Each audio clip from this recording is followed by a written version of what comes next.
What's up, everyone? My name is Blue, and we are back with some more malicious compliance posts. These people are pulling the old switcheroo by following exactly what they're told to do. If you haven't yet, please consider subscribing to the channel. And with that, let's get into it. Dad, tired of answering questions, declares next answer will be a no. So this happened at least 30 years ago, so the wording isn't exact. Cast as dad, my dad, sister, my older by 3 years sister, and myself. I would guess I was about 12 or 13, so my sister was about 15 or 16. Names have been changed because, honestly, I don't remember all the names. My friends and I were trying to plan a day/night out. We were going to go to a movie, and as this was before cell phones and three-way calling, it involved a lot of phone calls between a group of preteens, and a lot of changing circumstances. I went to the living room where my dad was sitting, reading a book. Me. Dad, Katie, Becky, and I want to go see random movie title tonight. Is that okay? Dad. Yes. Goes back to reading his book. I go call a friend and tell them. About 10 minutes later, me. Katie's mom can take us. Can you pick us up? Dad. Yes. Goes back to reading his book. I go call a friend and tell them. About 10 minutes later, me. Becky's mom said she can pick us up? If you or mom can take us, since Katie's mom needs to take Katie's sister to her friend's house now. Is that okay? Dad. Yes. Goes back to reading his book. I go call a friend and tell them. About 10 minutes later. Me. Okay, so now Jill wants to go. Can we pick her up too? My sister walks up to ask about going out with her friends. Dad, in a slightly frustrated but still teasing tone.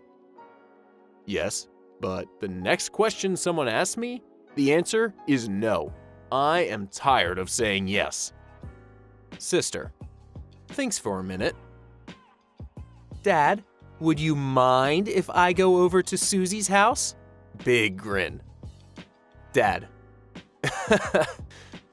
No. Dad says the next answer is no. Sister words her question so that the no is a yes. I mean, as a dad, you gotta be proud of your daughter for figuring out that little loophole right away. And, I mean, you walk right into it too. That's not a valid reason for being absent. With all the high school stories being posted, I remembered one of my own, which is a very short one. And not super malicious, but still. For some context, in my country, when you are sick or absent from class, you have to have a valid reason, and that reason needs to be communicated by your legal guardian, usually on a handwritten note.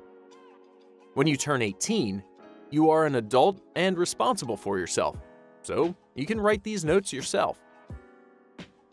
So in high school, I didn't take time too serious and would come late now and then. And also skipped some classes. Not always on purpose. So at the end of the year, my one teacher was missing a note for one of my absent classes and asked me to write one with a reason for my absence.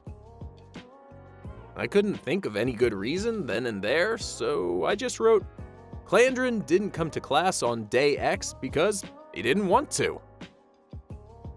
My teacher looked at the note, looked at me, and simply said, you not wanting to come to class is absolutely not a reason not to come. You would need to be sick or have a doctor's appointment or something. So, I asked if I could have the note back, which she gave to me. I threw it away and wrote a new one. This time, Clandrin didn't come to class on day X because he was sick. My teacher looked at the note, looked back at me, and just sighed deeply before putting it to the other notes. I don't know what the long sigh's about, Teach. You basically told our poster to try again with a more valid reason. I mean, We all knew they were lying anyway, so what's it matter? Want my notes? If you say so. Back in high school, I was a bit of a nerd. My grades were all A's and my teachers loved me. Well, except for one, but that's a different story. Of course, this meant I got bullied. A lot. One of these bullies was well known by students. We'll call her Megan. Megan was your textbook bully. Sarcastic, rude, had the girl group, etc. People would be surprised if you hadn't heard of her on your first day. Well, all the students knew that she always cheated on tests. None of the teachers believed students when we told them, because Megan felt obligated to always be the teacher's pet. Megan would always find a way to bribe students, or blackmail them, into giving her their notes. Well, test day arrived, and I could tell something was up. She walked into class without her usual smug grin. She just looked worried. My desk was to the right of hers, so I got picked on the most.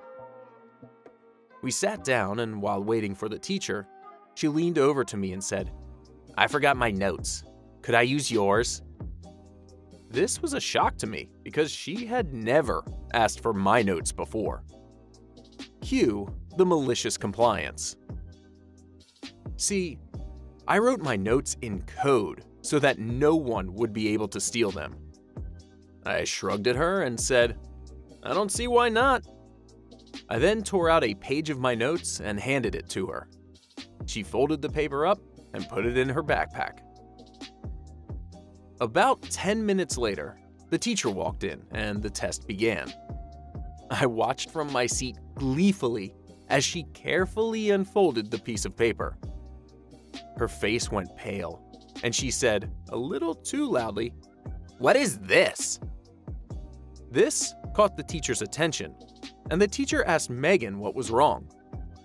Megan gave a quiet, "Nothing," and I tried not to laugh for the rest of the test. For this test, we had to submit both the test paper and the notes. When I submitted my notes, I just used a piece of paper that read, "Sorry, no notes."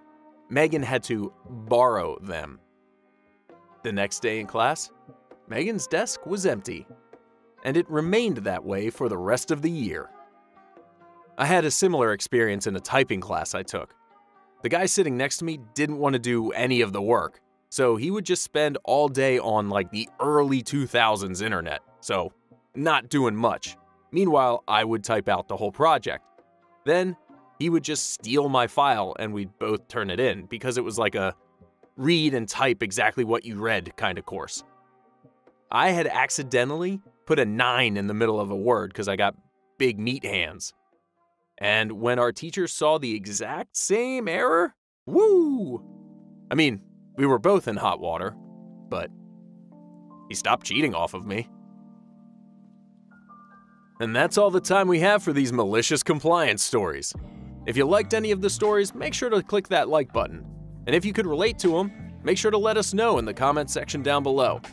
Also, subscribe if you haven't yet, so you don't miss out on any more stories. Thanks for listening, everyone. Catch you later.